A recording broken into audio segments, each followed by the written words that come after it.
दोस्तों, अब बजट आने वाला है और हमको अब तैयारी करनी चाहिए ये हिसाब लगाने की कि हमारी कमाई, हमारी बचत, हमारी नौकरी, हमारी तरक्की का क्या होने वाला है।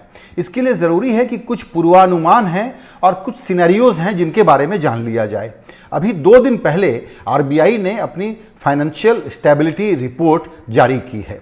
इस रिपोर्ट में वो ये नहीं कहते कि ये फोरकास्ट है, वो कहते हैं कि हम सिनेरियो पेंट कर रहे हैं। और उसमें एक डरावनी बात बताई है जिसकी जानकारी लोगों में थी, विशेषज्ञ बात करते थे, लेकिन आरबीआई ने कह दिया, मुहर लगा दी एक तरह से, तो ये बात गंभीर हो जाती है। वो क्या है? वो ये है कि कोरोना के कारण देश के बैंकिंग सेक्टर में रिस्क बढ़ गया है और जिसको कहते हैं डूबने वाले कर्ज, उनका परसेंटेज बड़े पैमाने पर बढ़ने जा रहा है। ब्रेकिंग व्यूज में आज हम इसी की चर्चा करेंगे।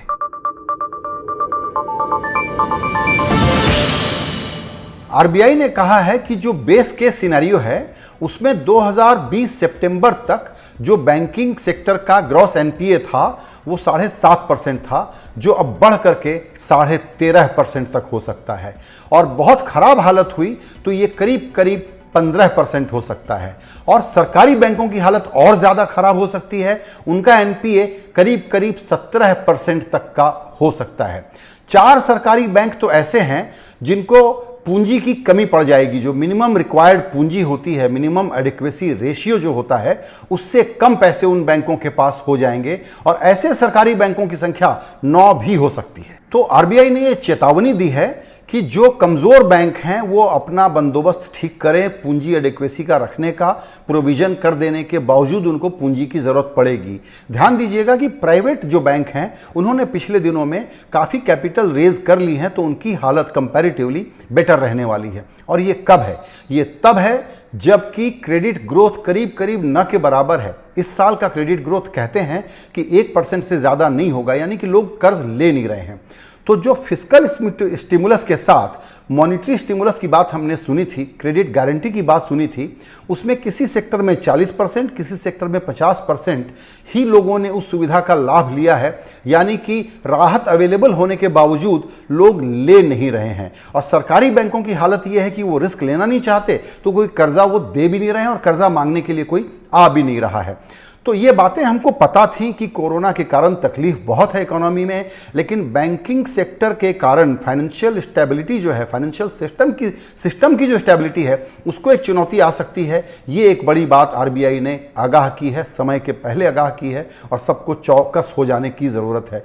दूसरी बात उसने कही है कि इतना ज्यादा लिक्विडिटी आ रही है बाजार में कि उसके कारण जो एसेट प्राइसेस हैं वो बहुत ज्यादा बढ़ रहे हैं। तो जो शेयर बाजार है वो रियल इकोनॉमी की तकलीफों को दिखा नहीं रहा है और यह भी फिक्र की बात है और इससे भी बचने के उपाय किए जाने चाहिए। तो हम जो कोरोना के बाद जिस रिकवरी की बात कर रहे हैं, जिसमें पिछले दिनों कुछ अच्छे डेटा आए फेस्टिवल के कारण और हमको लगा कि इकोनॉमी की रिकवरी रफ्तार पकड़ रही है और अच्छी बात है, क्योंकि हम गिरे थे रसातल में। 2016 के 8% के ग्रोथ से 7 और फिर 6 और फिर 4 के बाद अब हमारी ग्रोथ माइनस में 0.8% जाने का प्रोजेक्शन है। इससे आप अनुमान लगा लीजिए कि ये गिरावट कितनी गंभीर है। अब कहते हैं कि फेस्टिवल डिमांड के कारण जो पेंटअप डिमांड थी वो तो निकल गई, लेकिन जनवरी के डेटा को देख करके, अभी ऐसा शुरुआती डेटा को देख के नहीं लगता कि आने वाले दिनों में ये रफ्तार इतनी ही बनी रहेगी।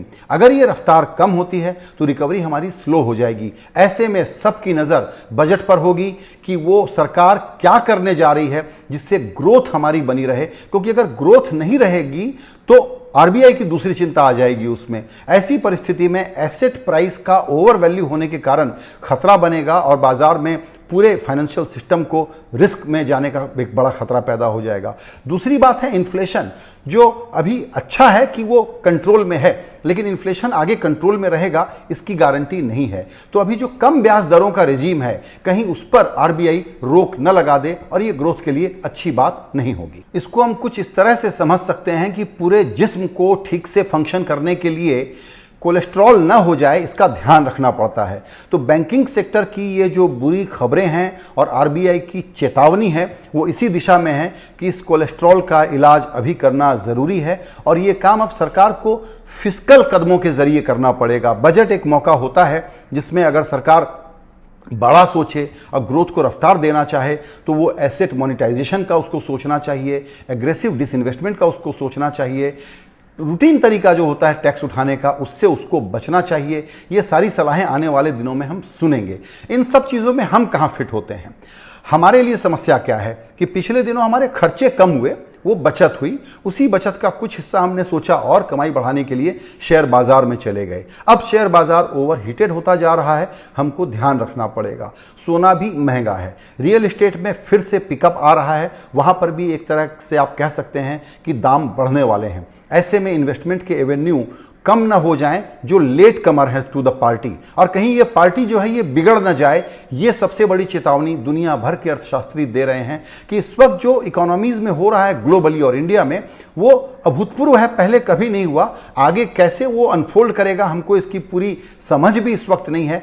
ऐसे में जरूरी है कि सरकार अपना दमखम लगा करके नौकरी पैदा करने, रोजगार पैदा करने और निवेश की डिमांड बढ़ाने के लिए काम करे और कंजम्पशन पर खर्च करे। दोस्तों, ब्रेकिंग व्यूज में आज के लिए इतना ही, लेकिन जैसा हमने बताया कि आरबीआई की इस रिपोर्ट के साथ और इस चेतावनी के साथ हम बजट के कवरेज का सिलसिला शुरू कर रहे हैं।